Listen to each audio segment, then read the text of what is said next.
ಬಾಗಲಕೋಟೆ ಜಿಲ್ಲೆಯ ಜಮಖಂಡಿ ನಗರದಲ್ಲಿ ಎಲ್ಲರ ಗಮನ ಸೆಳೆದ ಕಂಬ ಏರುವ ಸ್ಪರ್ಧೆ ಜೂನ್ 29ರ ಸಂಜೆ 5 ಗಂಟೆ ಸಂದರ್ಭ. ಬಾಗಲಕೋಟೆ ಜಿಲ್ಲೆಯ ಜಮಖಂಡಿ ನಗರದ ಹನುಮಾನ್ ದೇವರ ಓಕುಳಿಯ ನಿಮಿತ್ತವಾಗಿ ಸ್ಥಳೀಯ ಹಿರಿಯರ ನೇತೃತ್ವದಲ್ಲಿ ಯುವಕರಿಂದ ಓಕುಳಿಯ ಕಂಬ ಏರುವ ಸ್ಪರ್ಧೆ ವಿಜೃಂಭಣೆಯಿಂದ ಜರುಗಿತು. ಹುಣಸೆ ಹಣ್ಣನ್ನು ನೆನೆಸಿ ಇಟ್ಟಿರುವ ಚೀಕನ್ನ 50 ಅಡಿ ಎತ್ತರದ ಕಂಬಕ್ಕೆ ಹಚ್ಚುವ ಮೂಲಕ ಕಂಬವನ್ನು ಏರಲು ಅಸಾಧ್ಯವಾಗುವ ರೀತಿಯಲ್ಲಿ ನಿರ್ಮಾಣ ಮಾಡಲಾಗುತ್ತೆ. ಇದೇ ಸಂದರ್ಭದಲ್ಲಿ ಈ ಕಂಬವನ್ನು ಏರುವುದಕ್ಕೆ ಹರಸಾಹಸ ಪಡುವ ವ್ಯಕ್ತಿಯನ್ನ ತಂಡದ ಮತ್ತೊಂದು ಯುವಕರ ಗುಂಪು ನೀರು ಎರಚುವ ಮೂಲಕ ಆ ಕಂಬ ಏರುವುದಕ್ಕೆ ಅಡೆತಡೆ ಉಂಟು ಮಾಡುತ್ತೆ.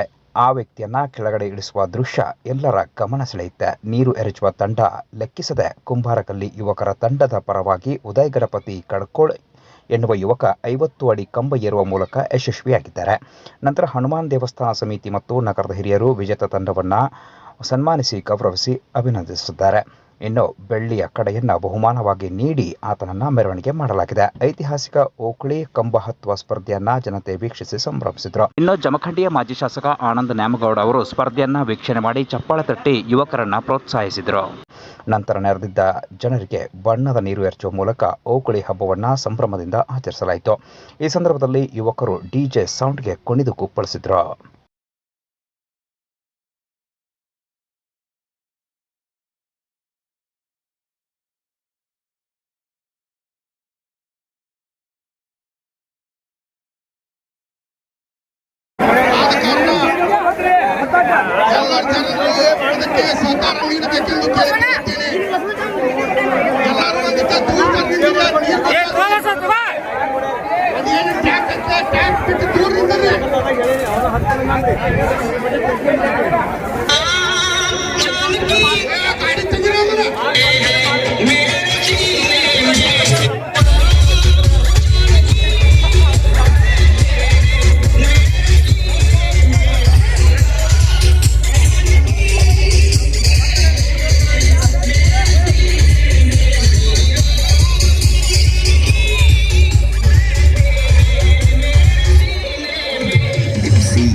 ಈಗ ಮೇಲಿನಿಂದ ಹಾಲನ್ನು ಬಿಡಲಾಗಿದೆ ಮತ್ತು ಬಣ್ಣವನ್ನು ಬಿಡಲಾಗಿದೆ.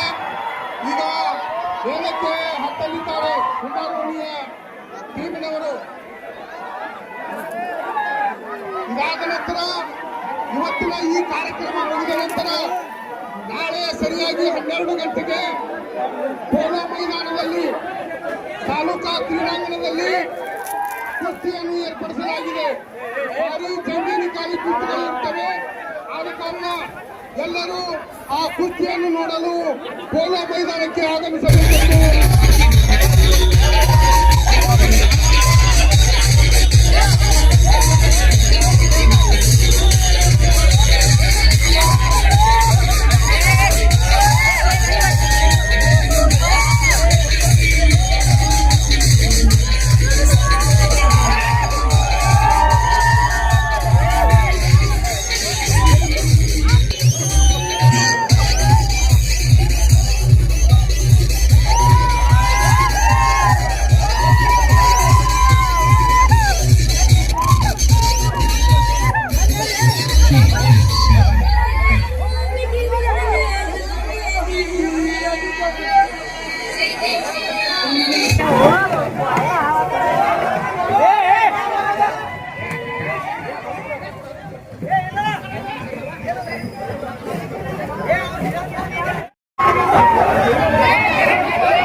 ಪ್ರತಿ ವರ್ಷದಂತೆ ಈ ವರ್ಷವೂ ಕೂಡ ಜಮಖಂಡಿ ಮಹಾನಗರದ ಹನುಮಾನ್ ದೇವರ ಹೋಕಳಿ ಇವತ್ತು ಹಾಲೋಕಳಿ, ನಿನ್ನೆ ನೀರೋಕಳಿ ಮುಗಿದಿರುತ್ತದೆ.